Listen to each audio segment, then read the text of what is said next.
Braço assistencial do Sistema OAB-RS, a Caixa de Assistência dos Advogados do Rio Grande do Sul tem como missão cuidar da saúde e do bem-estar dos colegas e de seus dependentes.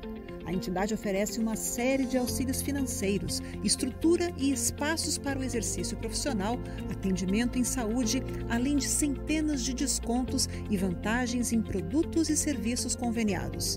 Estimulamos ainda a prática esportiva e a confraternização entre a classe por meio de eventos e ações pensadas exclusivamente para a advocacia. Saiba tudo o que a Caixa tem para te oferecer em www.caars.org.br. Estamos vivendo cada vez mais. Mais do que nunca, precisamos pensar na nossa longevidade financeira. Seja para cuidar da nossa vida, realizar nossos sonhos, garantir os projetos da nossa família ou pensar na sucessão patrimonial. Sabemos o quanto é importante ter a certeza de que as pessoas que nós mais amamos estão seguras. Por isso, há 185 anos, protegemos o bem mais precioso: vidas. Planeje-se hoje para ter um futuro tranquilo amanhã. Conte com a gente.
Às e aos integrantes de instituições que exercem função essencial à justiça, às professoras e professores das ciências jurídicas e sociais, às e aos estudantes, enfim, a todas as pessoas que nos acompanham nesta manhã, sem as quais essa conferência não teria razão de existência.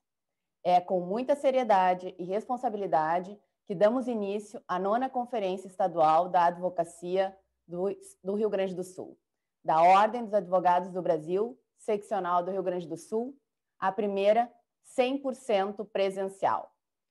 Tradicional e regimentalmente, cada gestão da diretoria da entidade realiza uma conferência no período de seu mandato de 3 anos, e obrigatoriamente ela deve ser realizada no 2º ano de gestão. Sem dúvida, num cenário de suspensão de prazos, num momento de exceção que nos foi colocado por força de uma pandemia, poderíamos e chegamos a avaliar em não realizá-la.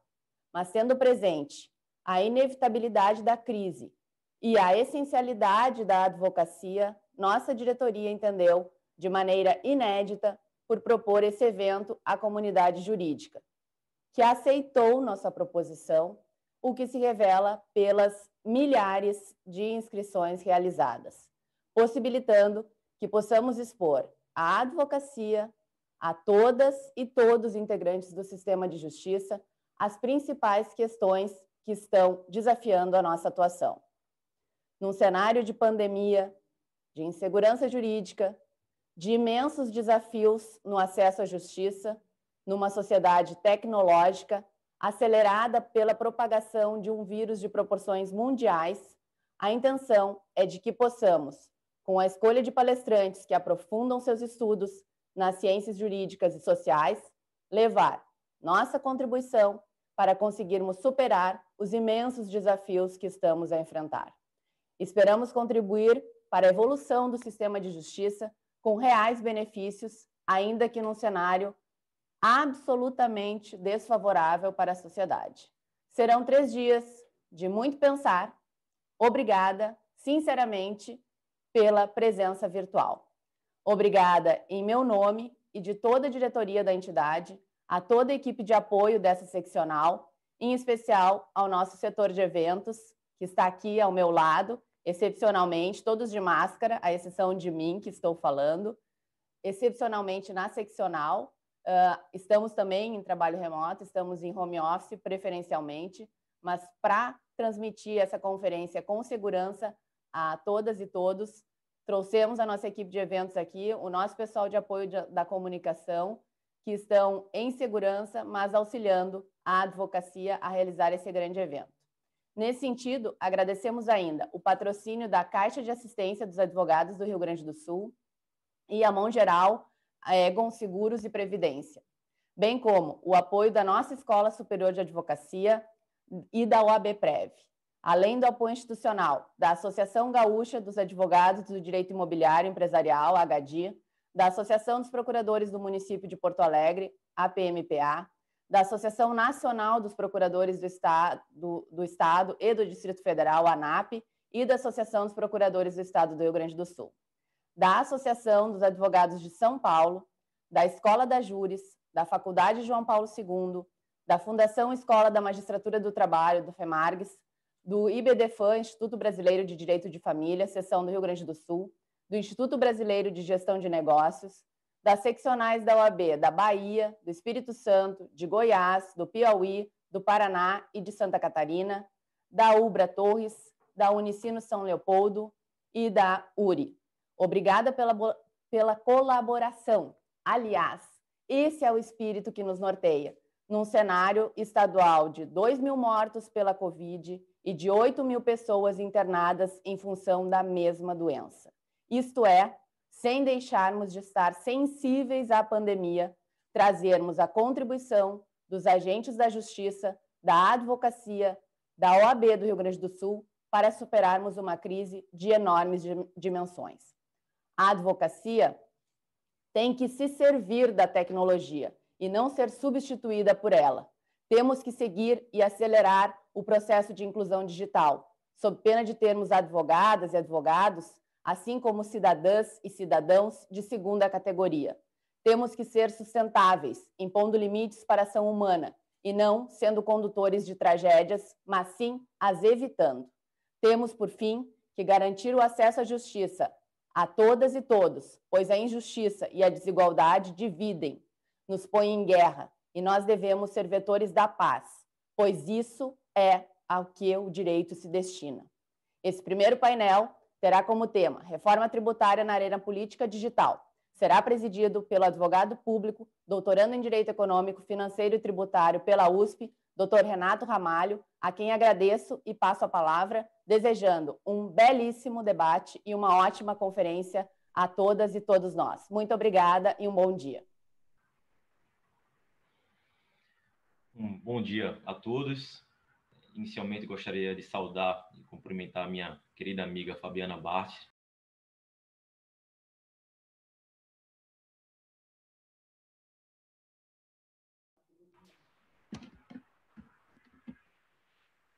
Um bom dia, gostaria de saudar a minha querida amiga Fabiana Bart, na pessoa de quem cumprimento todos os organizadores do evento.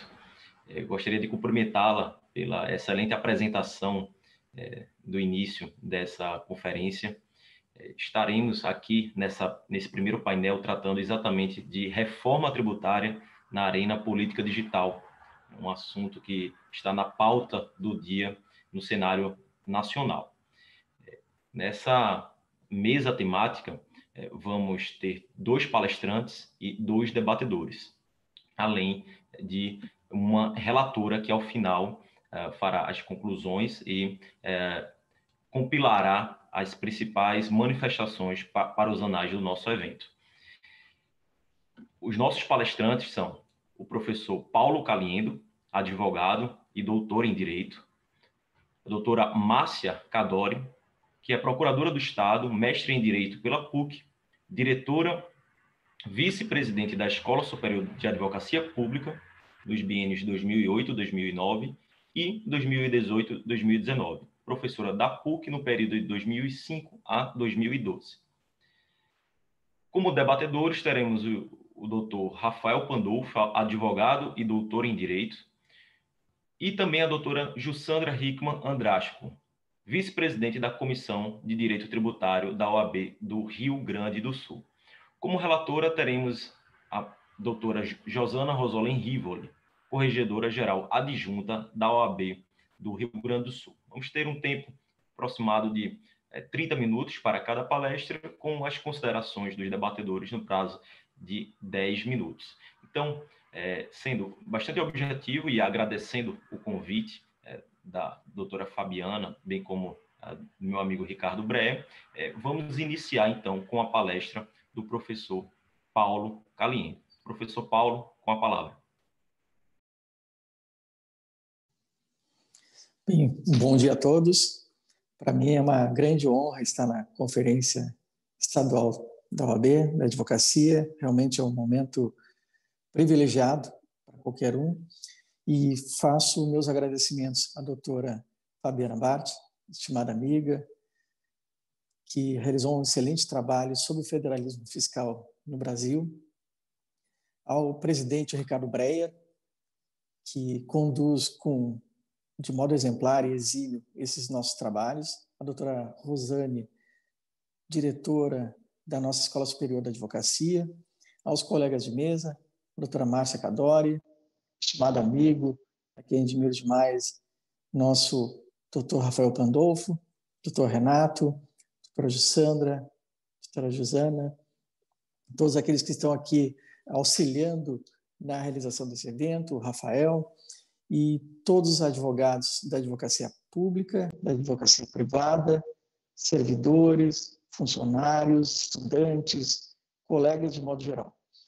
Eu creio que esse tema foi muito bem escolhido, é um tema complexo, o tema da reforma tributária.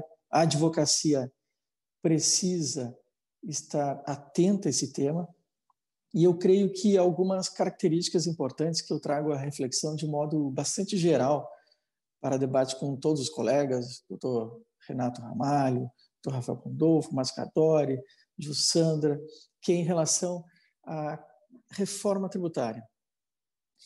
A reforma tributária, ela, diferentemente de outras reformas, ela é uma reforma estrutural e muito complexa. Ela é de uma complexidade, sem querer desmerecer as outras possibilidades de reformas, como a reforma administrativa, a reforma previdenciária. Ela é uma reforma que impacta todos os setores da vida da sociedade brasileira, e ela pode ter um resultado extremamente positivo e negativo em relação à nossa sociedade. Mas eu começo com uma observação que é uma observação própria de nosso encontro. Diferentemente de encontros passados, que encontrava o Rafael Pandolfo pessoalmente, e nós nos cumprimentávamos presencialmente, estamos realizando uma conferência virtual, o que demonstra que nós estamos em outro momento histórico. Não é só uma era de mudanças radicais, como nós vimos verificando durante toda a década passada, de melhorias na tecnologia, na ciência da informação. Em todos os setores da vida humana nós tivemos mudanças muito rápidas. Mas talvez nós estejamos agora em um momento não apenas de mudanças fenomenais, mas de uma mudança de era. Não é somente uma era de mudanças, mas é uma mudança de era. Isso é uma observação muito importante.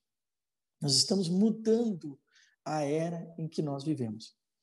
E para nós verificarmos os desafios que estão à nossa frente, nós teremos que ter talvez uma percepção um pouquinho diferente.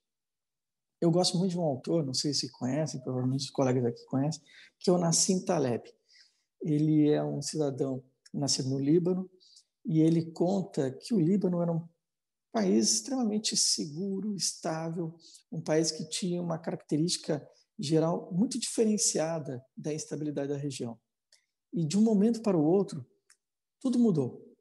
De um momento para o outro, os amigos se tornaram inimigos, o que era certo se tornou errado, e o que era claro e seguro se tornou absolutamente instável. E o Nassim Taleb, tentando compreender aquela realidade, ele estabeleceu alguns critérios de racionalidade, que eu acho que são muito importantes em momentos de muita dificuldade, como esse em que nós vivemos. O primeiro elemento que ele diz é que um dos erros que nós temos ao compreender a realidade em que nós vivemos é cairmos no problema da chamada opacidade. O que significa a opacidade? É a ilusão de que nós podemos compreender com perfeição o mundo. É uma ilusão de compreensão do mundo e de minimizarmos a complexidade existente. A segunda dificuldade é a distorção reflexiva. Nós tendemos a olhar o mundo conforme ele foi no passado e nós simplesmente ampliamos as experiências passadas para o futuro e tentamos racionalizar como se fosse uma mera progressão do que já existe. Nós, terceiro, supervalorizamos as informações factuais existentes e não nos damos conta que existem movimentos subterrâneos que emergem de modo grandioso sem que nós tenhamos controle. A esse problema da opacidade da realidade, o direito, a filosofia, a política criaram instrumentos, que eu vou comentar logo a seguir, para a solução. E ele diz que este problema da opacidade ele é mais grave para estudiosos, como nós, como advogados, juristas, políticos, que é um problema que ele denomina de maldição da aprendizagem. A maldição do aprendizado. Quanto mais detentor de conhecimentos, mais estudiosos nós formos, mais nós temos a ilusão que nós conseguimos prever a realidade futura, que nós vamos conseguir controlar o futuro. Isso se dá porque nós pensamos em um desenvolvimento linear da história, como se a história seguisse um caminho linear. E o Nassim Taleb, ele diz que não. A realidade, ela se desenvolve por saltos. Ela se desenvolve de modo bastante abrupto. E nós somos tomados, em virtude daquela armadilha da aprendizagem, de surpresa com essa realidade, até ficamos chocados. E quanto mais inteligentes, mais estudiosos, mais nós tentamos encontrar racionalidade no caos, utilizando daqueles critérios e arcabouços que existiam anteriormente. Quais sejam? Aquelas informações disponíveis, princípio da disponibilidade. Nós tentamos simplificar a realidade para evitar o problema da complexidade. E, portanto, nós temos vantagens cognitivas que, na apreciação e na predição de resultados futuros, trazem desvantagens funcionais. Nós criamos os nossos próprios problemas. Justamente porque nós temos algumas vantagens cognitivas. Isso ocorre justamente numa era de mudanças, mas principalmente nesta mudança de era. Porque nós tentamos trabalhar com pressupostos anteriores. Nós vamos ser tomados por algumas mudanças bastante radicais em relação à questão da tributação e nós vamos tomar decisões que são decisões que irão perdurar 10, 20 e, de preferência, 30, 40 anos em relação ao nosso sistema. O sistema tributário, ele, de uma certa maneira, ele ordena a sociedade. Ele ordena a vida social e nós temos um desenrolar histórico que nos trouxe até aqui. Esse desenrolar histórico tem pontos muito positivos e alguns muito negativos. Provavelmente qualquer autor que nós venhamos a convidar para um evento como esse irá concordar no diagnóstico, irá discordar no prognóstico, no que devemos propor. Nós possuímos 4 grandes posições, propostas de reforma constitucional que estão no Congresso. A proposta que é relativa à PEC 45, à PEC 110, o Simplifica Já, e até a proposta de nós adotarmos um modelo de tributação ao estilo norte-americano, com uma tributação ao modelo Sales Tax, que é o modelo de tributação tão somente na ponta, sem as tributações intermediárias. São modelos totalmente distintos. Mas eles seguem uma história que nós temos no país. O país, até o período republicano, não tinha uma tributação bem definida, não existia uma disciplina em direito tributário, não existia uma codificação tributária, as nossas bases tributárias eram frágeis e o Estado brasileiro era frágil. Com a República Velha até o Estado Novo, nós temos o surgimento de algumas regras tributárias, o surgimento do imposto sobre a renda, o imposto de consumo, nós temos o desenvolvimento de um certo Estado, princípios republicanos, mas ainda há uma grave instabilidade do ponto de vista normativo. Com o Estado Novo até o Código Tributário Nacional, nós temos o surgimento de um ponto extremamente positivo no nosso sistema, que é a Constituição de 1946 e as limitações constitucionais ao poder tributário. Talvez essas limitações constitucionais ao poder tributário legadas pelos estudos de Aleomar Balieiro sejam um aspecto mais importante desse período. Nós legamos a ideia de que nós devemos ter regras de proteção ao contribuinte. Este legado, com certeza, permanece. Com o fim do Estado Novo e o surgimento de um novo regime democrático, nós teremos a discussão em que os advogados, em que a advocacia terá um papel fundamental, dentre eles o Leo Canto, mas nós podemos citar diversos autores, Rubens Gomes de Souza, e por assim dizer, que irão reforçar a ideia de que nós precisamos de conceitos técnicos precisos na legislação infraconstitucional. Nós tínhamos alguns princípios constitucionais e temos muito importantes. Talvez isso tenha sido um grande legado daquele período, que é a formatação de princípios constitucionais claros, como o princípio da segurança jurídica, as limitações constitucionais ao poder tributário, mas isso não bastava. Para que o sistema tributário fosse funcional e justo, era fundamental que nós tivéssemos critérios e conceitos jurídicos bem definidos. Sem conceitos bem definidos, o sistema não funcionaria. E uma comissão de juristas, com a participação de diversos autores, contadores, fiscais, permitiram o surgimento da primeira grande revolução em matéria da legislação tributária, que é o Código Tributário Nacional. A partir dali, houve um desenvolvimento fantástico do ponto de vista econômico, social, de nossas empresas, da proteção do contribuinte, e talvez este tenha sido o grande legado desse período histórico, um código que referencia a matéria tributária. Em seguida, nós temos a Constituição Cidadã de 1988, que estabelece alguns pontos muito importantes.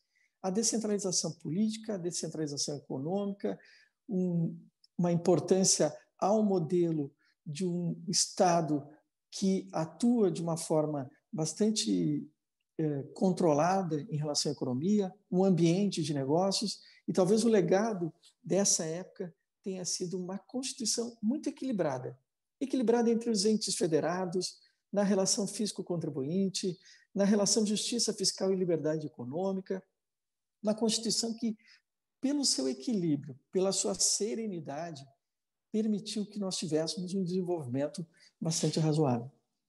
Hoje nós estamos debatendo qual será o legado que nós iremos deixar à nossa geração. Se nós tivermos gerações que são honradas e que nos orgulhamos muito porque permitiram esses fundamentos fantásticos que são um texto constitucional muito bem elaborado com a inscrição das limitações constitucionais ao poder tributário, um código tributário que é uma obra fantástica de engenharia legal, com conceitos muito técnicos e precisos, uma construção cidadã equilibrada entre Estado e contribuinte, entre deveres e direitos, liberdade e autonomia, nós estamos agora com o desafio de deixar um legado às novas gerações em relação a este desafio que nós temos na próxima era. Alguns pontos muito positivos do sistema tributário que nós possuímos. Claro, eles são fecundos em dificuldades, complexidades e dificuldades. A complexidade do sistema é óbvia, a extrema dificuldade, a injustiça no sistema fiscal, a regressividade, mas eu gostaria de citar alguns pontos importantes. O primeiro é o princípio da segurança jurídica. Nós temos a ideia de segurança jurídica como uma das ideias basilares.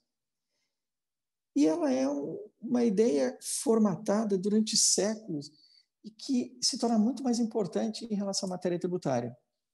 Nós não temos como prever o futuro, como nós já vimos, e o Nassim Taleb muito bem expressa, nós não possuímos essa capacidade de definir o que será no futuro, quais serão as bases tributárias, mas nós precisamos tomar decisões racionais e o melhor caminho é, nesse sentido, a segurança jurídica.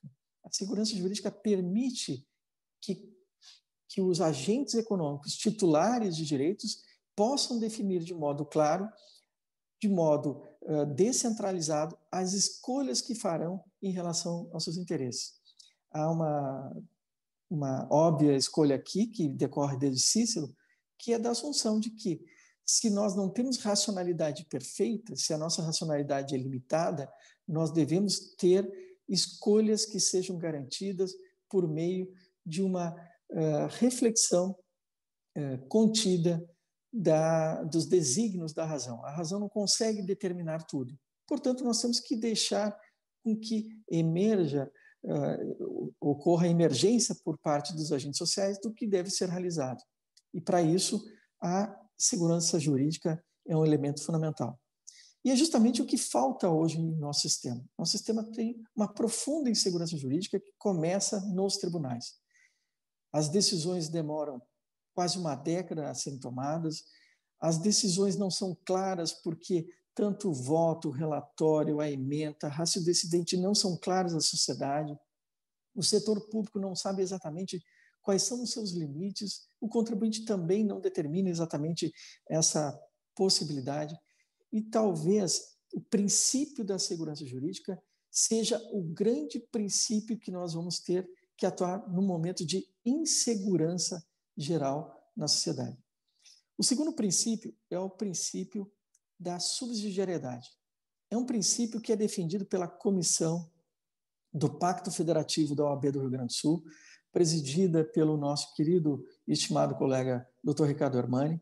É um princípio que diz que a solução dos problemas deve ser procurada nos pontos mais próximos àquele que tem a condição de resolver aquela situação, e por isso eu defenderia de modo muito claro, como tem feito a comissão do Pacto Federativo, de que o princípio da subsidiariedade, que talvez um princípio implícito no texto constitucional, seja defendido de modo claro pela nossa comissão. É um princípio que possui relação com o federalismo, com o municipalismo, com a ideia de liberdade econômica, de autonomia individual, com posições e escolhas, mas o princípio da subsidiariedade que foi defendido pelo professor Ricardo Lobo Torres, estimado, saudoso professor Ricardo Lobo Torres, ele tem uma força que ainda não descobrimos. Ele tem uma força importante e tem uma relação direta com essa ideia de segurança jurídica e de autonomia e liberdade do cidadão. O terceiro princípio é o princípio da essencialidade e proteção do mínimo existencial. Nós temos várias propostas de reformas tributárias. Eu já escutei o professor Rafael Pandolfo, doutor Rafael Pandolfo, mencionar várias vezes estudos sobre as propostas, e eu creio que há um princípio muito esquecido em algumas delas, que é a ideia de essencialidade e proteção ao mínimo existencial. Nós temos uma responsabilidade com as classes mais desfavorecidas, as classes produtivas, e muitas das propostas podem atacar diretamente esse princípio constitucional substituindo por algo que nós não conhecemos. Talvez por ideias que são importadas do exterior, ideias que talvez tenham funcionado em outras culturas, mas que no Brasil trarão resultados muito difíceis. Talvez a gente tenha a ilusão da racionalidade que nós vamos mudar com um decreto a história de 30, 50, 100 anos da história brasileira, com um decreto que modifica totalmente as relações entre o cidadão, o Estado e a economia. Isso pode trazer um dano tremendo ao país, mas em um momento de absoluta crise. O quarto princípio é o do federalismo. Nós, com muita dificuldade, passamos de um Estado centralizado a um Estado que, aos poucos, se descentralizou e, na Constituição de 1988, nos legou um equilíbrio entre os entes federados. Muitas das propostas que nós possuímos hoje em relação à matéria tributária podem aumentar a concentração de poder, receita, arrecadação na União e provocar um dano muito profundo àquele curso que nós vimos, bastante virtuoso, de descentralização política e administrativa. Talvez seja um dos princípios que esteja mais afetado por todas as propostas que eu tenho verificado e nós precisamos, de modo claro, defender. Portanto, eu creio que esses 4 princípios mereceriam uma reflexão profunda e os advogados, ao analisarem, e todos e todas que aqui estão presentes, debatendo a reforma tributária, deveriam pensar como a advocacia, o direito pode auxiliar os economistas a tomarem decisões. Nós fomos treinados durante séculos a tentar encontrar posições cautelosas, posições prudentes, de construir uma jurisprudência que seja cautelosa. E esses 4 princípios da segurança jurídica, da subsidiariedade, do federalismo, da essencialidade com proteção ao mínimo existencial, deveriam ser o nosso ponto de corte para um desenvolvimento histórico do direito tributário. Nós vamos ter mudanças radicais no futuro em relação às bases econômicas. Radicais. Nós vamos ver a substituição do modelo de agente econômico proprietário para um agente econômico possuidor ou usuário. Isso irá mudar as bases de tributação, do ICMS, do IPI, do Imposto sobre a Renda. Nós vamos ter a mudança da base, que é de uma base territorial para uma base desterritorializada, como é o caso que nós temos aqui no evento da OAB. Nós vamos ter não somente a desterritorialização, como a desmaterialização. Nós encontramos o amigo Pandolfo online agora, virtualmente, não mais presencialmente. E os agentes econômicos ofertam produtos hoje pelo e-commerce, online, sem presença física. Nós vamos ter desmaterialização, desterritorialização, despersonalização. Nós falaremos com máquinas, com sistemas, com robôs, talvez com juízes robôs, mesmo que não admitidos legalmente ou constitucionalmente. Nós falaremos com sistemas robôs e seremos fiscalizados por fiscais robôs, mesmo que ainda não autorizados pelo texto constitucional ou pela sociedade ou pela Constituição. Além da despersonalização, nós teremos a mudança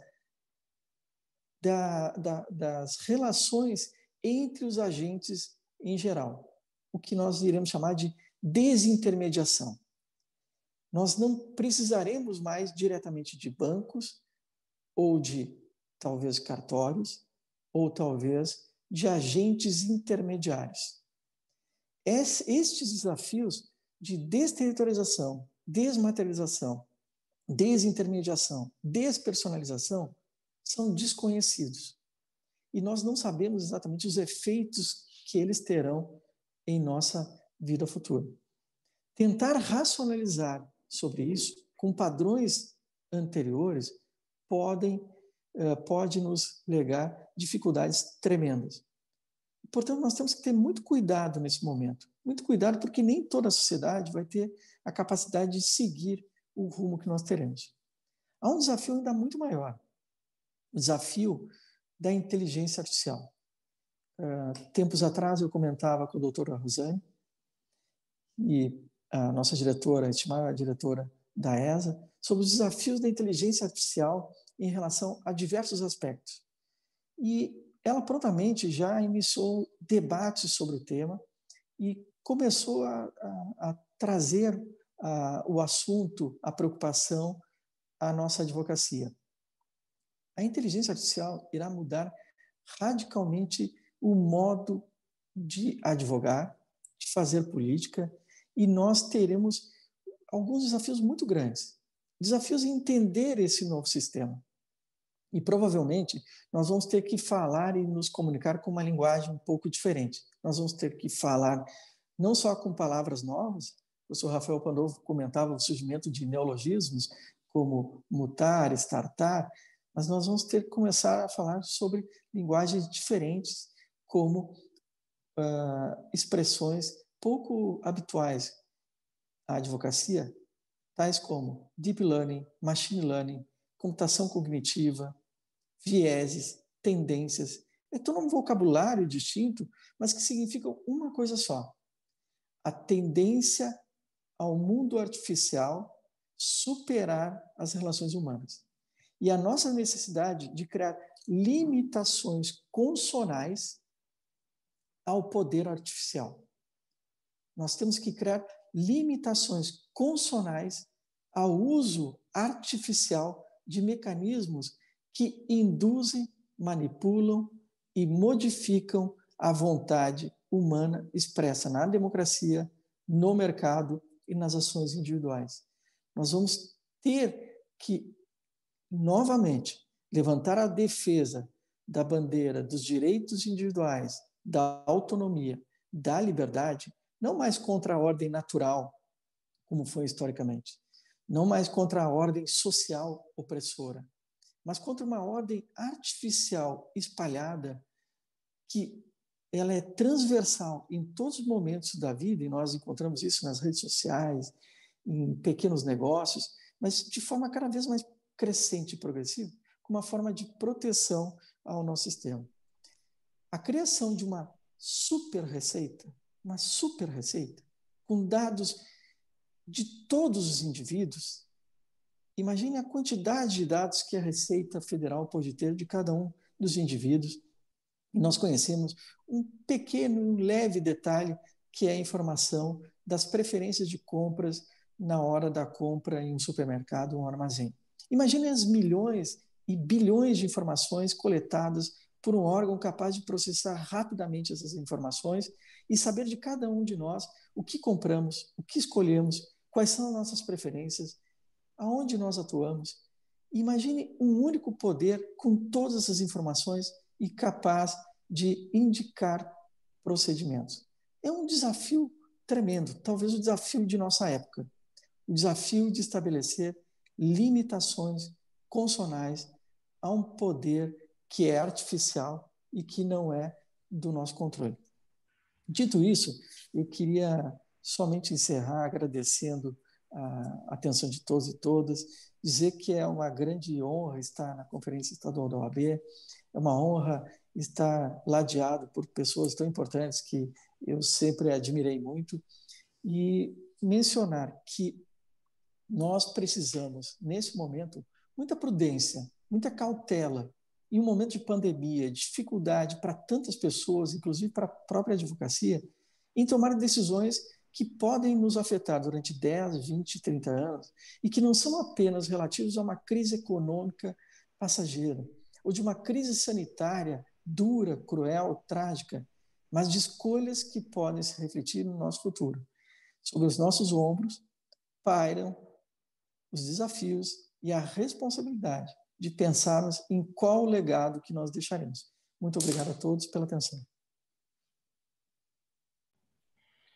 Professor Paulo Caliendo, muito obrigado pela sua manifestação, foi uma excelente palestra.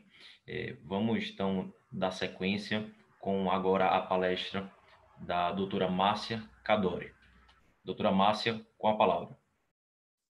Bom dia a todas e todos que nos assistem à distância.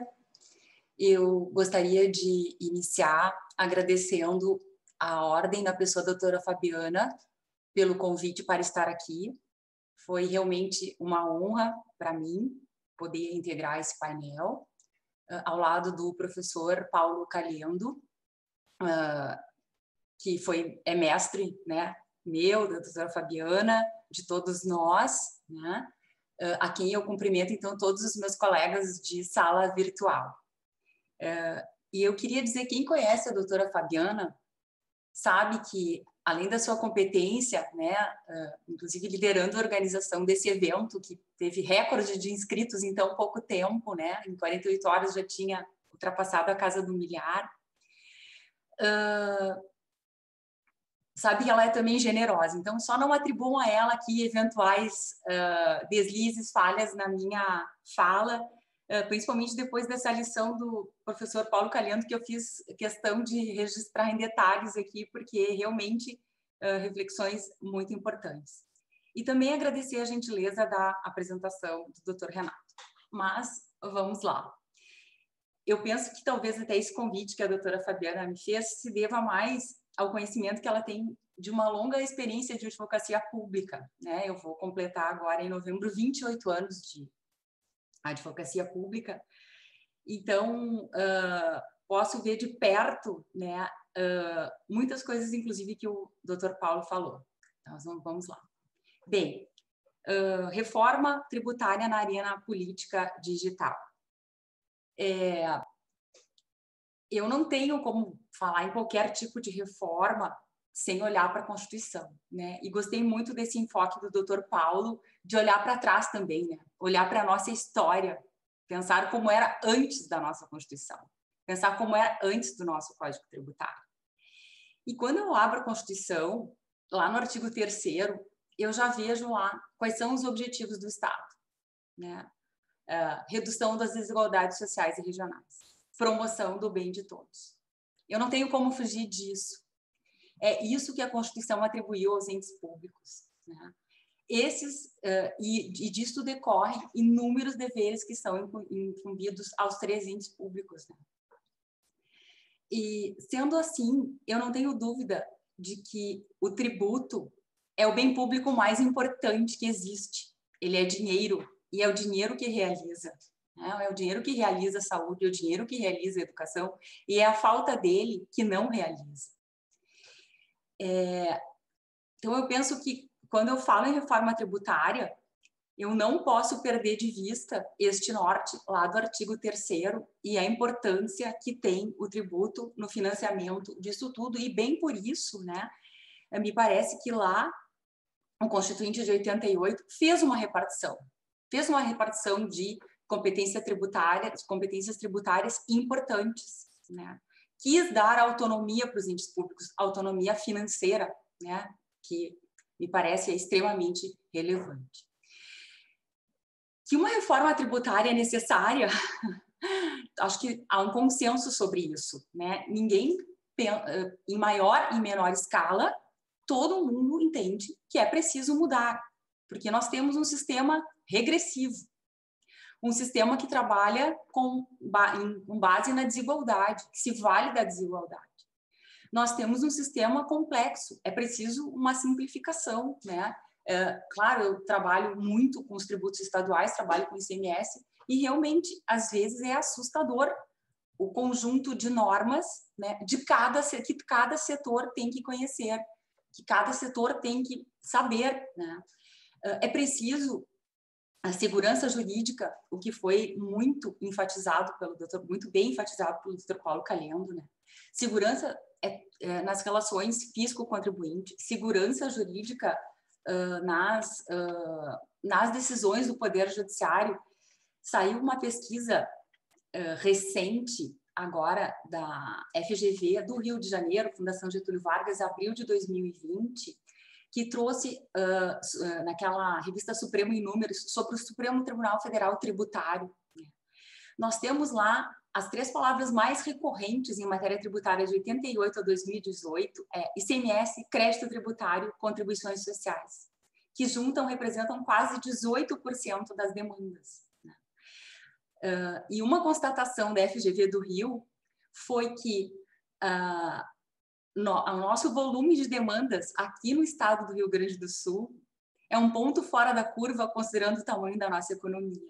Tá? Então, é preciso, junto com a segurança jurídica, que a gente estabeleça consensos interpretativos para reduzir o grau de litigiosidade. Não é possível mais que nós ficamos 14, 15 anos disputando uma tese. Né? E ao final dela, nem sempre o poder público tem condições de cobrar e a empresa de pagar. Né? Então, talvez seja mais interessante, ao invés de construir um consenso depois, num programa de parcelamento, num programa de transação, que a gente já construa um consenso antes, né? Evitando tanto acúmulo de litígios. Veja só, na matéria do ICMS, cesta básica, substituição tributária, base de cálculo do ICMS, o que compõe, o que não compõe, né? O que compõe o serviço de comunicação, o que não é serviço de comunicação, o que compõe a operação relativa à energia elétrica. Benefícios fiscais, nós temos inúmeras demandas disputando alcance de benefícios fiscais, em especial aqueles do meio da cadeia produtiva. Né? Pode parecer estranho isso, mas o volume é imenso. Né? Então, não pode assim, restar dúvida de que o sistema, né, nesse grau de burocratização, nesse volume de normas a serem interpretadas, não deu certo. Né? Me parece que, em especial, vamos dizer assim, essa inflação de normas que nós tivemos na última década, ela foi uma gerando a outra, se cria um benefício fiscal aqui, precisa criar outro para outro setor, e isso foi tornando muito caótica a nossa legislação, muito caótica a nossa, e isso, reflexo disso é um pouco a nossa jurisprudência, né? Que não tem, assim, agora com o CPC novo, me parece que isso melhorou, mas bastante, né? Mas precisou vir uma norma para dizer que precedentes dos tribunais superiores têm que ser observados, que já deveria decorrer do sistema propriamente dito, né? E isso aqui não é nenhuma crítica, como eu disse, isso, vamos dizer assim, talvez a assimetria das decisões decorra justamente da assimetria das nossas normas. Né?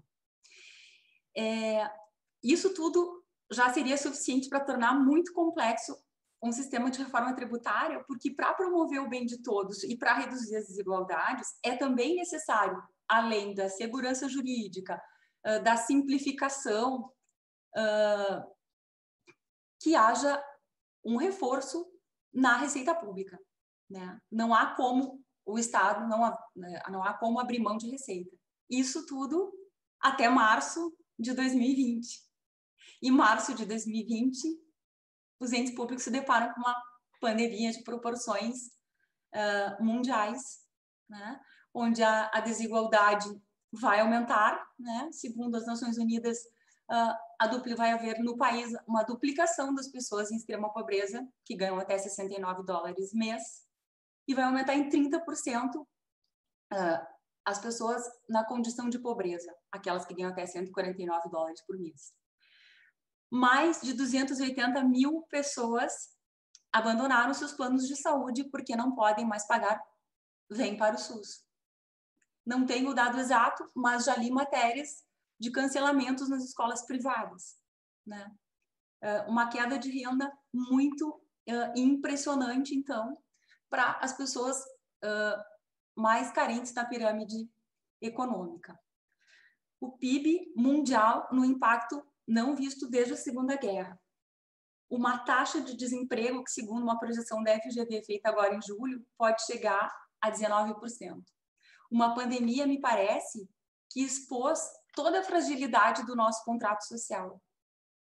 E expôs, e o Dr. Paulo bem enfatizou a questão da federação, a importância de entes públicos federados fortes, porque nós não tivemos um comando de saúde central.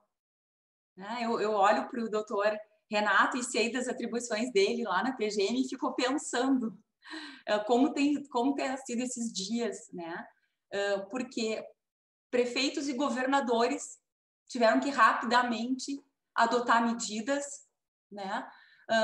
Medidas duras, medidas difíceis, para evitar que as mortes se multiplicassem para mais do que elas já chegaram, né? Para mais do patamar triste que nos atinge, né?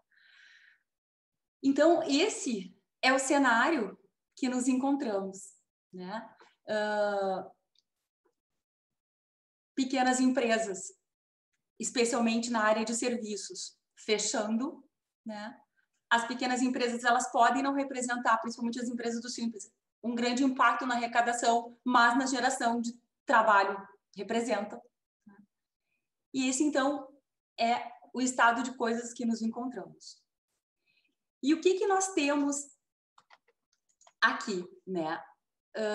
Duas propostas de reforma tributária que tramitam no Congresso Nacional, a emenda 45, proposta de emenda 45 e a proposta de emenda 110, que reforçam uma tributação sobre o consumo, né?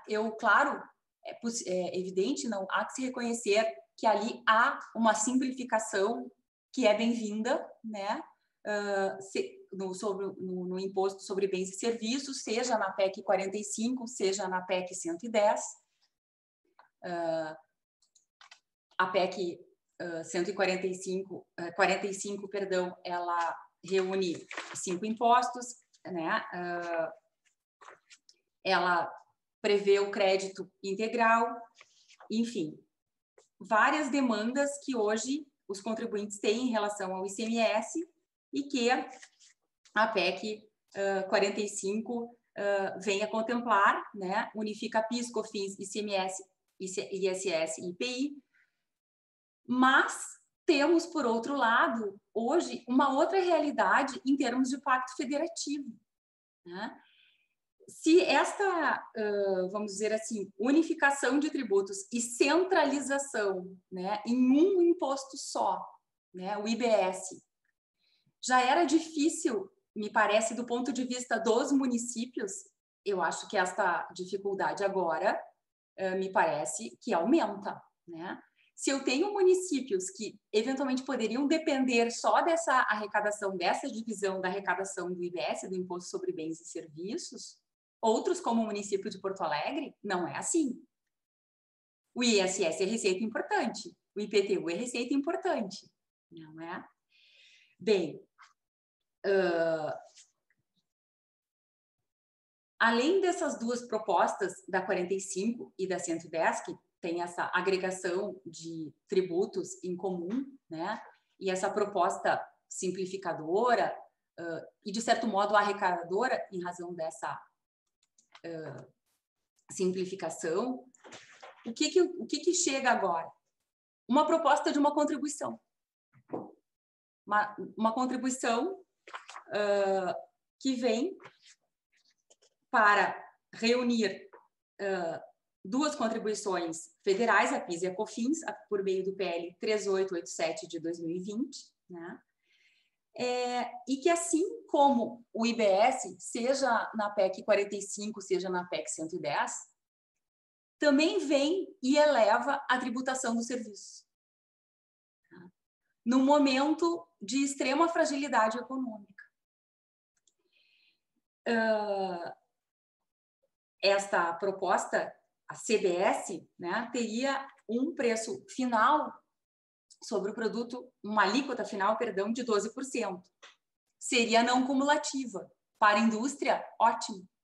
Mas para o setor de serviços, acredito que não tanto, não é?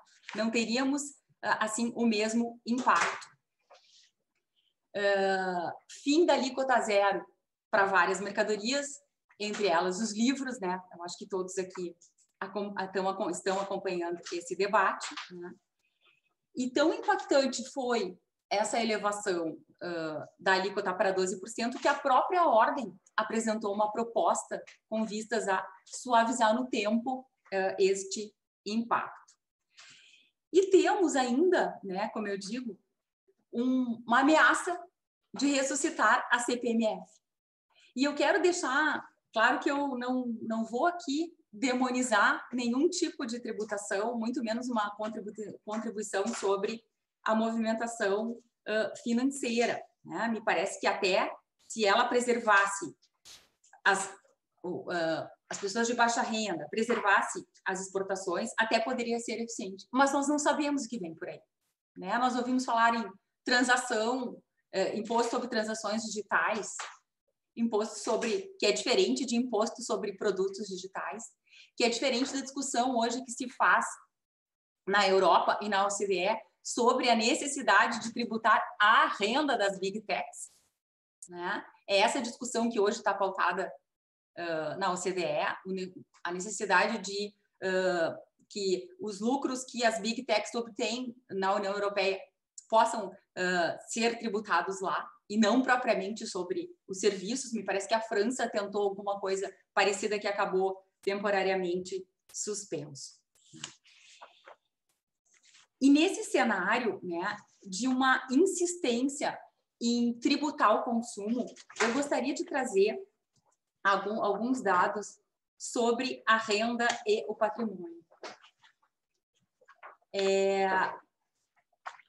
A nossa desigualdade de renda, ela é de todos conhecida, né? Hoje, 5% dos mais ricos são aqueles que ganham mais de R$ 5.700.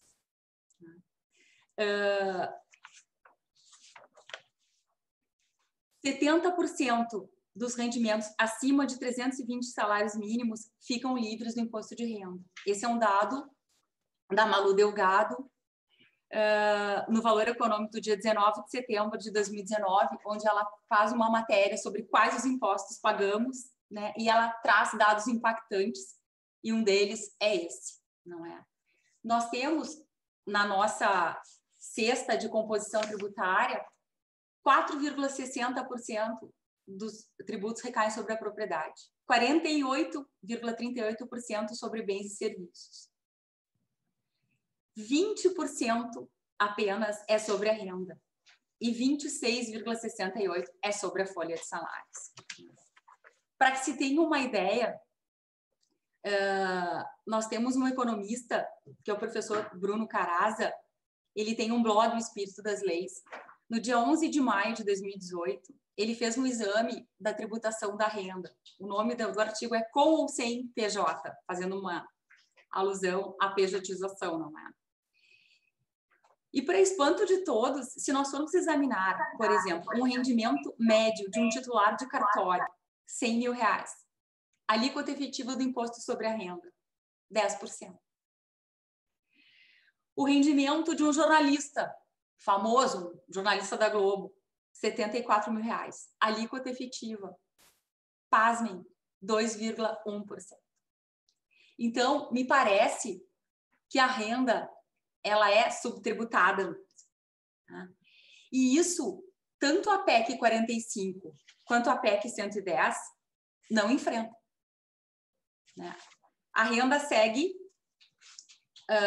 e o patrimônio ali subtributado. Bem, nesse sentido, nós temos uma contribuição hoje do Instituto de Justiça Fiscal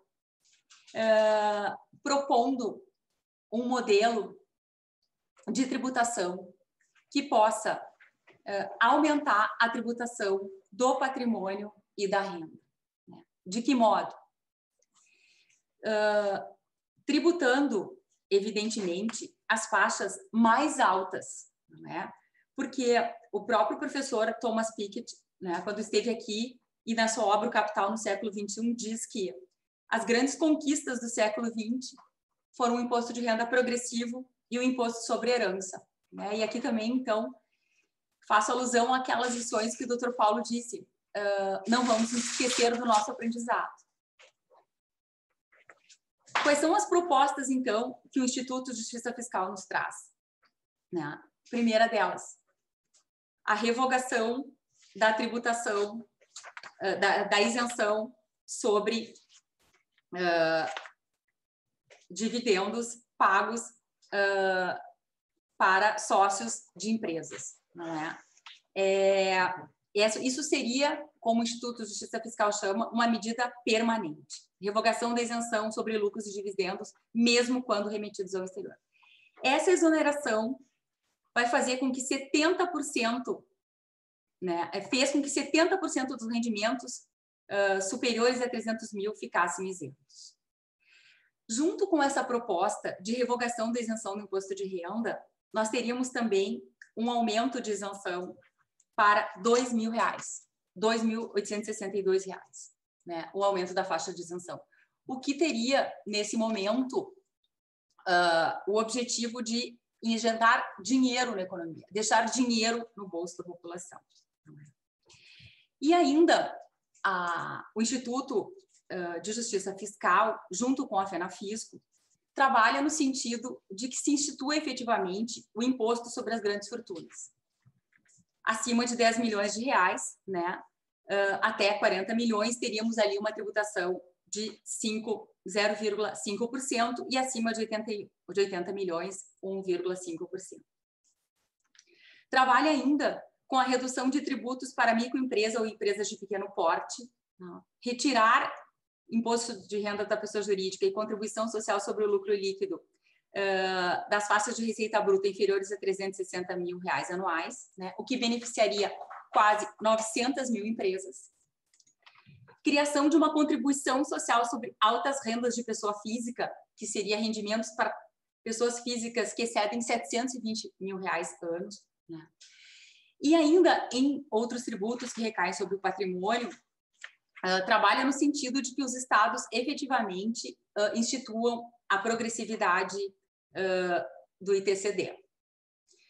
Ainda trabalha com a possibilidade de que esse imposto sobre grandes fortunas possa ser repartido com estados e municípios. Talvez os senhores me digam, mas isso é um ideal, isso jamais será aprovado. Sim, eu penso que isso é muito difícil, mas eu penso que isso dialoga com o princípio da capacidade contributiva. Eu penso que isso dialoga com a redução das desigualdades. E eu penso que se nós não começarmos esse exercício de cidadania, de redução de desigualdade, de tentar aproximar a tributação da renda e do patrimônio no Brasil, minimamente ao que se tem em outros países cujo desenvolvimento se quer alcançar, então nós vamos nos conformar, né, com esse estado de coisas que vivemos hoje, né? E penso que nós, advogados, tudo que não nos cabe é o conformismo com este estado de coisas. E ainda, uma proposta que vem do Instituto de Justiça Fiscal, junto com a FENAFISCO, é uma avaliação periódica da efetividade das renúncias fiscais e instituição de medidas para disciplinar a concessão desses benefícios, né? Um controle sobre o gasto tributário com benefícios fiscais. É claro que qualquer movimento hoje de aumento de carga tributária tem que ser extremamente bem pensado, extremamente bem avaliado, né? E bem por isso eu disse, todos estávamos com a PEC 45 pronta em março de 2020. Mas de lá para cá, o mundo se alterou de uma maneira drástica, né? E evidentemente que os efeitos de uma pandemia num país desigual como o nosso foram muito mais graves e ainda vão ser sentidos por muito tempo. Eu sempre olho com medo agora os jornais, né? Seja do ponto de vista tributário, seja do ponto de vista da saúde.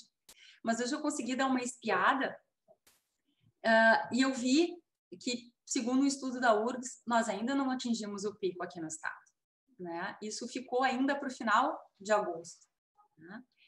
E olhei com medo também as notícias sobre os tributos, né? Porque a cada dia é uma novidade. Não que uma reforma tributária, como parece que quer propor o governo federal agora, vamos dizer assim, dividida, seja de todo ruim. Mas é importante que se tenha um conhecimento sobre ela. É importante que isso a sociedade não seja assim apenas objeto de um balão de ensaio, que sejam propostas, podem ser apresentadas aos poucos, né? Mas para serem discutidas e não simplesmente para serem testadas se são acolhidas, se não são acolhidas. Mas, para minha surpresa, ontem, na Folha de São Paulo, a XP Investimentos publicou uma pesquisa que demonstra uma boa aceitação da tributação da renda neste momento, muito mais do que uma CPMF, né, ressuscitada agora, que nós nem sabemos exatamente sobre o que será. Não é porque ora se fala sobre transação digital, ora sobre produtos digitais.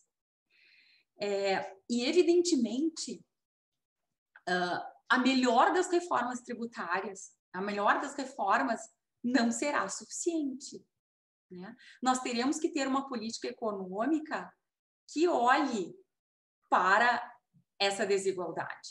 Uma política econômica que olhe sobre essas pessoas que foram tiradas do mercado de trabalho, né? Nós temos agora esse benefício o auxílio emergencial de R$600, ele tem data para terminar, né? Assim como tem data para terminar a moratória, né, de vários impostos, e a União precisa olhar para isso, né?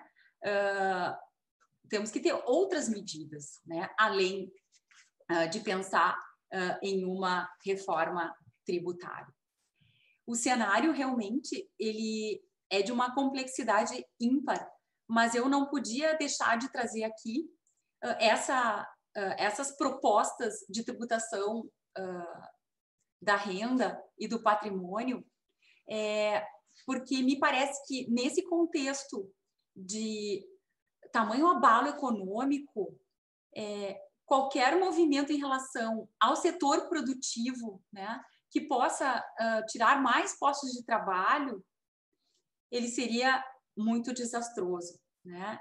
Como disse o professor Paulo, toda cautela é pouca.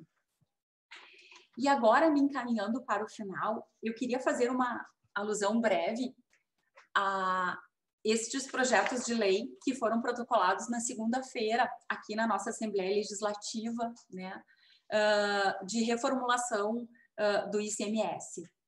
E eu tenho uma avaliação extremamente positiva destes projetos e falo isso com muita tranquilidade, porque eu não tenho nenhuma participação na sua elaboração, falo mesmo aqui como cidadã, né, que examinou esses projetos, enfim, enquanto eles estavam ali sendo noticiados, e agora fiz uma leitura rápida de segunda para hoje, né?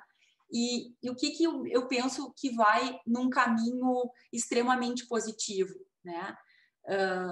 A devolução do ICMS para as famílias de baixa renda, né? Isso tenta aplacar a regressividade do imposto, né?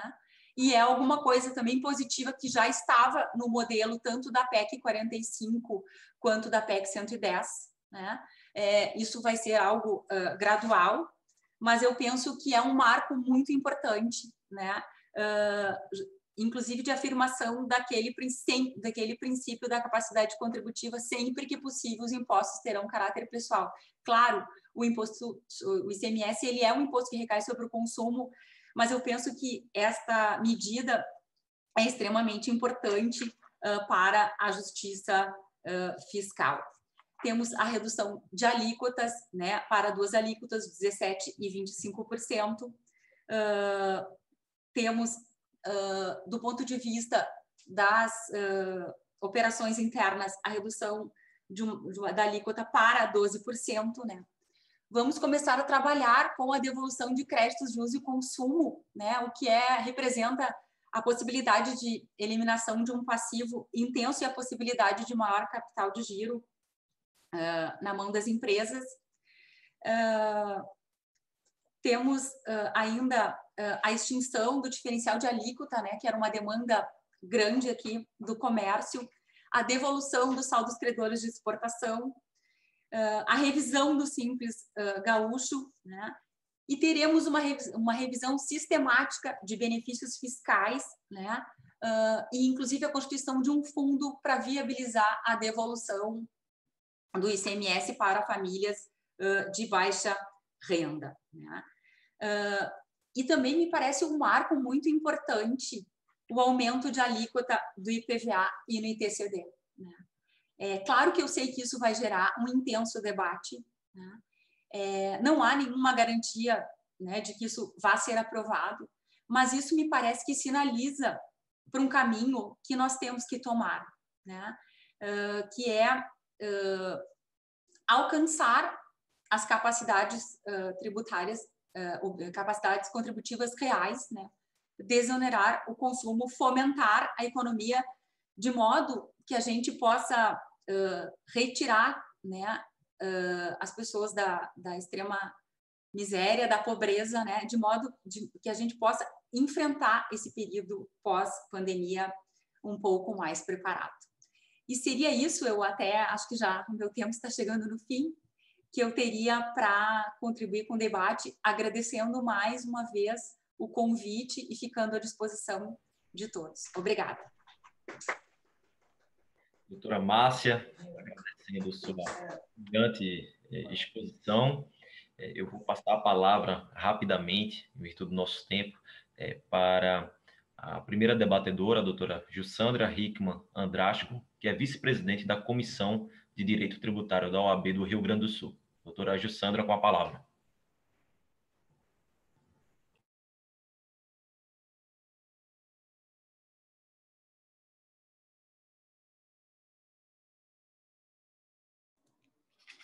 Bom dia, doutor Renato Ramalho, nosso presidente de mesa, bom dia a todos que estão nos assistindo. Meus cumprimentos à doutora Márcia Cadori pela excelente fala, o meu querido amigo Paulo Caliendo também, que deu uma excelente aula para nós nesta manhã, estimado doutor Rafael Pandolfo, colega doutora Jussana Rivoli, nossa relatora, um agradecimento especial ao convite da doutora Fabiana Barti, que eu quero parabenizar por ter transformado essa tradicional Conferência Estadual da Advocacia num evento 100% virtual, né? Com tantos inscritos, com excelentes juristas, né? Para debater temas deste novo normal, tanto para a advocacia quanto para a nossa democracia. E a provocação que eu trago para os senhores é a seguinte: nós não temos dúvidas que a tecnologia nos ajudou muito e salvou vidas neste momento da pandemia. Ela está nos proporcionando trabalhar remotamente, ela está nos proporcionando, inclusive, debater virtualmente, os nossos filhos estudarem, inclusive impôs uma nova rotina às sessões legislativas virtuais. E foram de suma importância o trabalho do parlamento de maneira virtual neste momento de pandemia, porque foi imprescindível deliberar questões extremamente importantes, como votação do auxílio emergencial, entre outras questões. Inclusive, tem parlamentares que estão gostando deste novo cenário das votações virtuais, facilita, não precisa viajar e ainda há uma economia, né?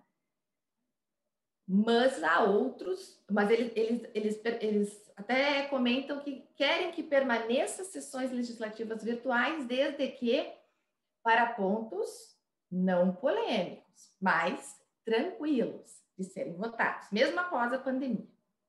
Outros parlamentares têm dito que têm sentido falta do diálogo presencial, do debate com os colegas e da participação com a sociedade.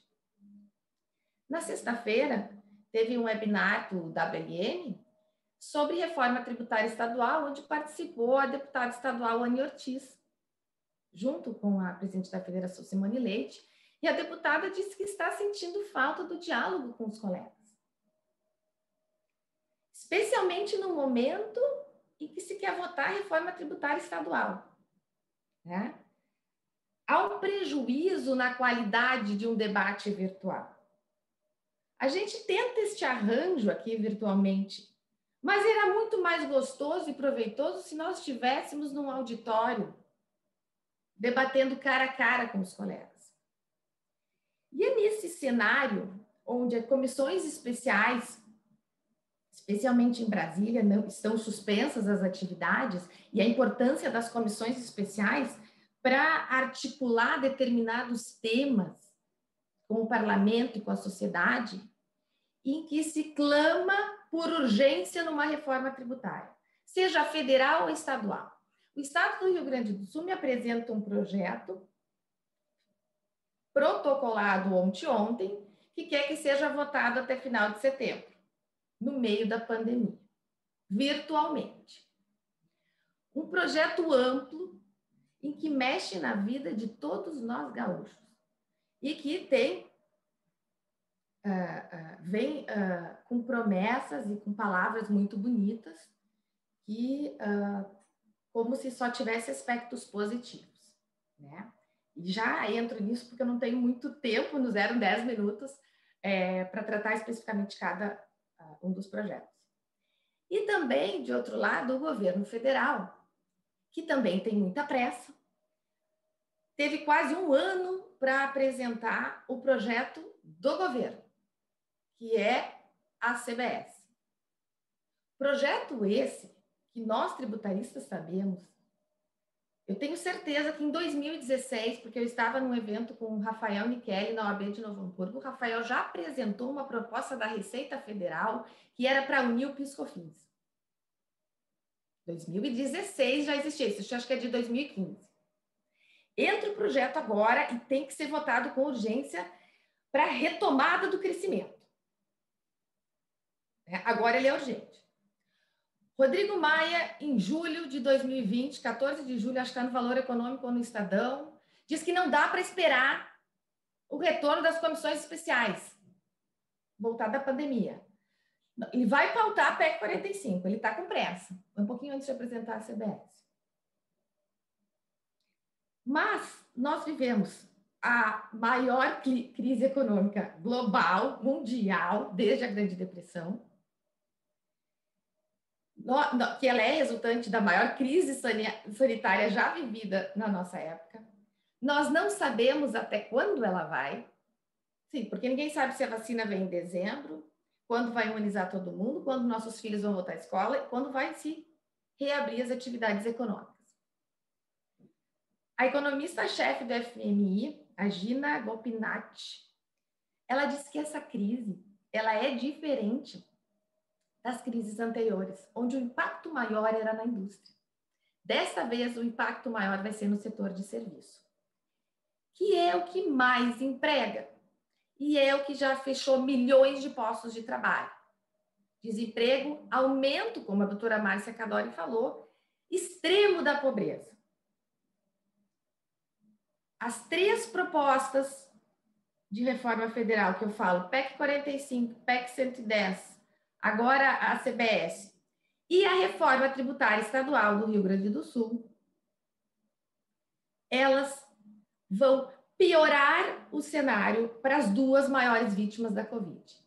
Para mim, as 2 maiores vítimas da Covid, além dos doentes, são o setor de serviços e os pobres.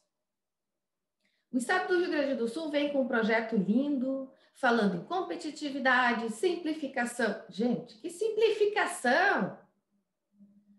Vai aumentar a alíquota do vinho, mas aí eles dizem que não, o impacto não vai ser a alíquota efetivada, porque nós vamos fazer a cola do benefício fiscal de Santa Catarina.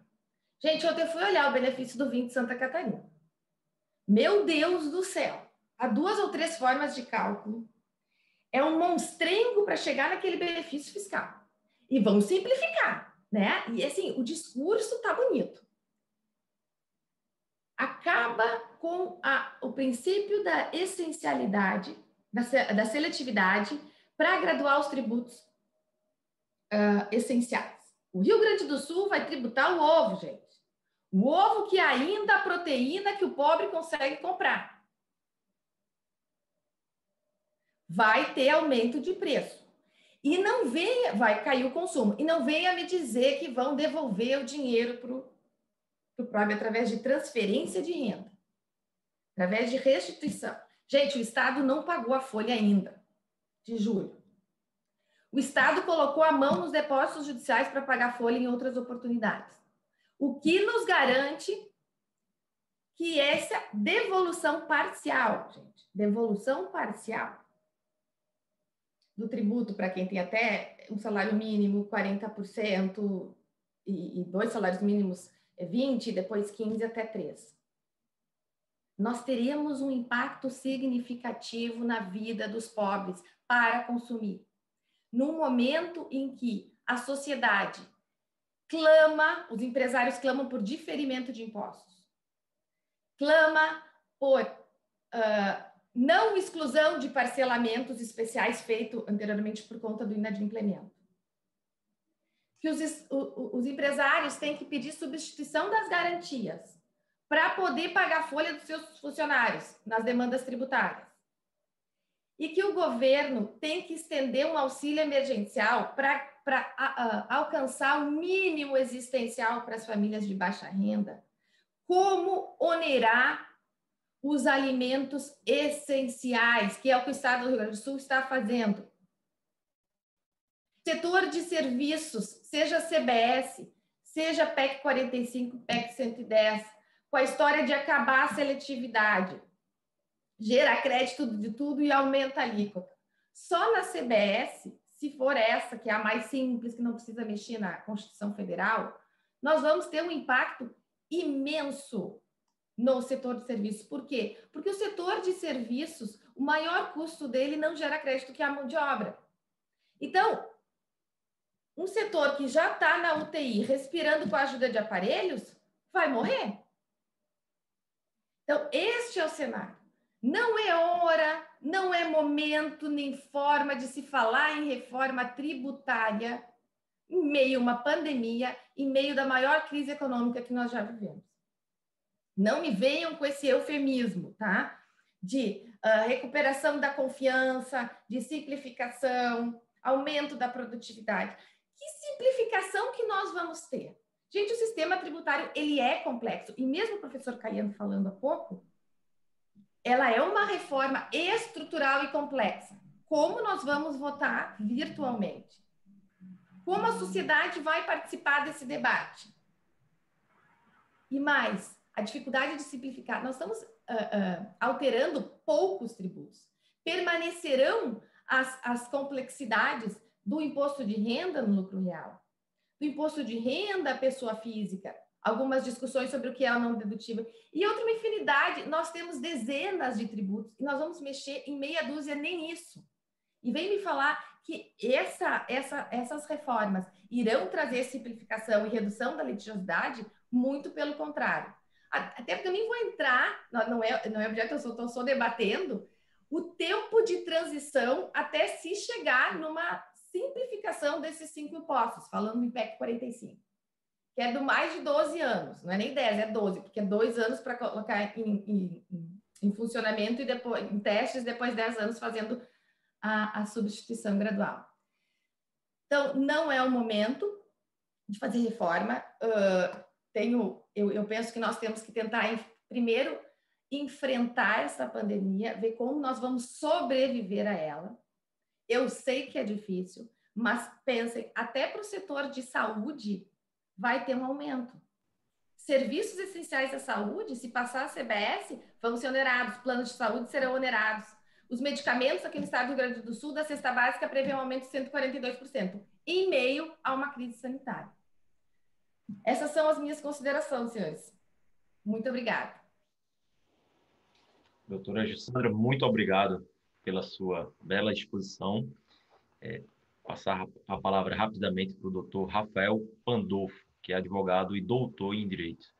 Doutor Rafael, com a palavra.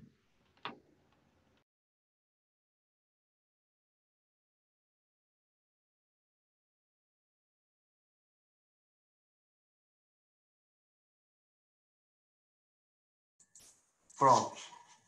Bom dia a todos. Muito obrigado. Quero cumprimentar a todos, começando pelo presidente, doutor Renato, doutora Jussandra, doutora Josana, doutora Márcia, que me antecedeu, cumprimentar o querido amigo Paulo Calhendo, que as palestras proferidas pelo Paulo não são simplesmente informativas, mas muito agradáveis, pela capacidade de comunicação de ideias e pela acuidade do seu raciocínio. Também cumprimento a professora Márcia pelos seus apontamentos e a Jussandra, que me antecedeu.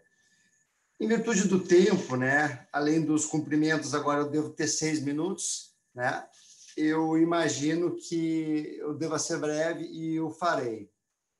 Inicialmente, em relação ao mundo como nós vivemos hoje e ao estado das coisas e à desigualdade, eu recomendo a todos a leitura de Steven Pinker, professor de Harvard, que vem falando muito sobre o que ele chama de o novo iluminismo, Enlightenment Now, é o título desse livro. Porque talvez em função do existencialismo francês, não sei direito qual o motivo, dizem que isso nos Estados Unidos aconteceu depois do caso Watergate. O fato é que há um pessimismo exagerado no mundo intelectual ocidental. 2013, segundo economistas e segundo o levantamento feito por Pinker, foi o melhor ano da história da humanidade. E ele trabalha com índices econômicos objetivos. E aqui eu queria entrar num outro ponto, ou seja, e aí eu vejo também opiniões muito respeitáveis e muito qualificados, como Piketty, fala sobre a desigualdade. A desigualdade, ela realmente existe hoje, só que a riqueza produzida no mundo é muito maior. Portanto, milhões de pessoas da zona de miséria e entraram numa zona num nível superior economicamente falando e tiveram acesso a diversas coisas que não tinham antes. Então, a humanidade, ao contrário do que muitas pessoas dizem, eu penso que evoluiu, sim, nas últimas décadas. E dando segmento também nesse ponto e mudando o objeto para a reforma tributária, me parece que é indispensável que a análise das reformas tributárias diferencie o PowerPoint do texto normativo. Muitas pessoas vêm analisando, e economistas, de modo geral, vêm analisando as reformas tributárias a partir dos PowerPoints feitos pelos que defendem. E todos que defendem reforma tributária afirmam que elas simplificarão, que elas reduzirão tributos, que elas tornarão a vida de todas as pessoas melhores, a vida de todas as pessoas melhor. Existe uma recomendação a todas as pessoas, quando vão ao supermercado, que não deixem para ir ao supermercado quando estão com fome. E acho que esse raciocínio se aplica à reforma tributária. O Estado está faminto. O Estado já estava faminto antes da pandemia e está mais agora. E aí eu continuo também falando sobre a ordem dos fatores. Não me parece adequado nós termos uma reforma tributária antes de uma reforma administrativa.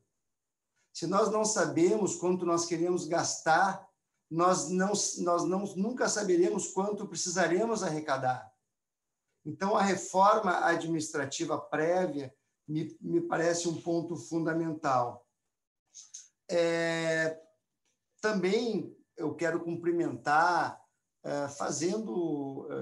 gostaria de reproduzir aqui toda a evolução histórica brilhante feita pelo professor Calhendo a respeito do sistema tributário brasileiro, complementar um pouco, talvez, acrescentar um ponto, que é a importância da advocacia ao longo dessas décadas no controle de constitucionalidade exercido pelo Supremo Tribunal Federal. Todos os temas que desembocaram no Supremo Tribunal Federal e acabaram por reconhecer inconstitucionalidade desse avanço sucessivo das fazendas públicas na riqueza produzida pelo país, tiveram um papel fundamental do advogado. Então, se o advogado é essencial à administração da justiça, eu diria que no direito tributário ele não é essencial, ele é indispensável.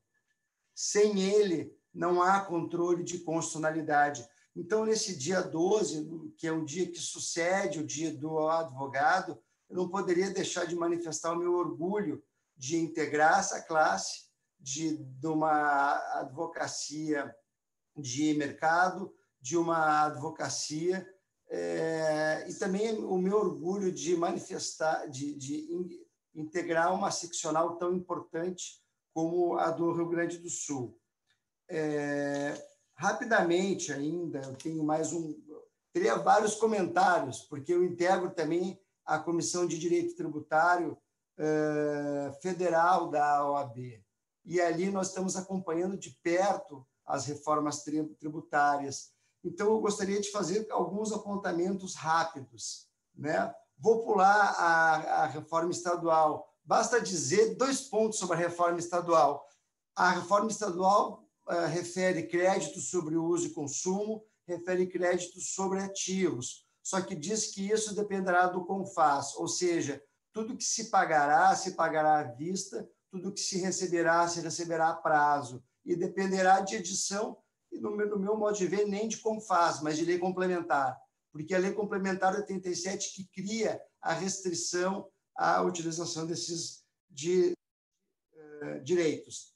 Mas há vários aspectos positivos, como muito bem salientados pela professora Márcia, dentre os quais a redução da atividade, poderemos avançar nos instrumentos mais adequados para isso. No ponto federal, é importante que todos os advogados entendam como a reforma proposta pelo governo impacta as sociedades de advogados. E esse me parece o ponto central. Nós temos um núcleo de sociedades de advogados que optam pelo regime de lucro presumido, que tem um PIS/COFINS de 3,65. A alíquota para esse segmento pulará para 12%. Então, nós temos realmente um aumento abrupto. Nós temos contratos que já foram firmados com valores fixos de honorários de advocacia e os clientes não vão aceitar um aumento de 12%. Então, nós temos uma série de problemas. Por isso que a OAB, através do seu Conselho Federal, encaminhou uma emenda com uma série de dispositivos, entre os quais uma previsão legal que esse percentual será repassado no preço. Isso causa um problema, como eu disse, às sociedades de advogados que estão no lucro presumido, mas ainda mais às sociedades que prestam serviço a pessoas físicas. Porque partindo de uma premissa e acreditando que dessa vez teremos uma não cumulatividade ampla, que tudo dará crédito, isso já foi dito lá atrás, quando foi aprovada a 10.637 e a 10.833, não foi cumprido. Acredito que agora o seja, mas partindo dessa premissa que tudo dê crédito, os escritórios que prestam serviço para pessoas jurídicas, essas pessoas jurídicas que são clientes terão direito ao crédito relativo à nova carga, à nova alíquota de PIS e COFINS. Então, aquele escritório que vai emitir uma nota de 10 mil reais, ele vai emitir 10 mil reais, vai colocar mais 12%, e se for uma pessoa jurídica, terá crédito, mas a pessoa física não. A pessoa física, cliente desse escritório, suportará integralmente o aumento da alíquota de PIS/COFINS. Teria diversos pontos, presidente, para comentar, porque além, enfim, de estudioso, gosto muito do direito tributário, eu vivo ele como advogado 12 a 13 horas por dia e trabalho intensamente em comissões. Talvez numa próxima oportunidade, com mais tempo, nós possamos aprofundar temas como esse, que impactam diretamente as sociedades de advogado. Não posso encerrar sem agradecer a doutora Fabiana, parabenizá-la e também agradecer o estimado presidente Breyer, também cumprimentando-o pelo sucesso de mais que está acontecendo de maneira inusitada. Peço desculpas porque falei com uma certa pressa, mas o tema era muito curto e a sua complexidade e a sua importância são grandes. Retorno a palavra ao estimado presidente. Doutor Rafael, muito obrigado pela sua explanação, muito elucidativa. Também teria inúmeros pontos a levantar diante desse instigante debate, mas infelizmente nosso tempo está chegando ao final e o próximo painel se iniciará logo em sequência. Então, como palavra final, eu agradeço novamente a doutora Fabiana Bart, ao presidente Ricardo Breia, pela oportunidade de estar debatendo um tema tão relevante. Agradeço imensamente aos colegas de mesa, foram manifestações extremamente esclarecedoras. Então, com isso, eu encerro esse primeiro painel e convido todos os telespectadores, todos que estão nos acompanhando, a permanecer e acompanhar o próximo painel, que também será extremamente interessante. Muito obrigado a todos.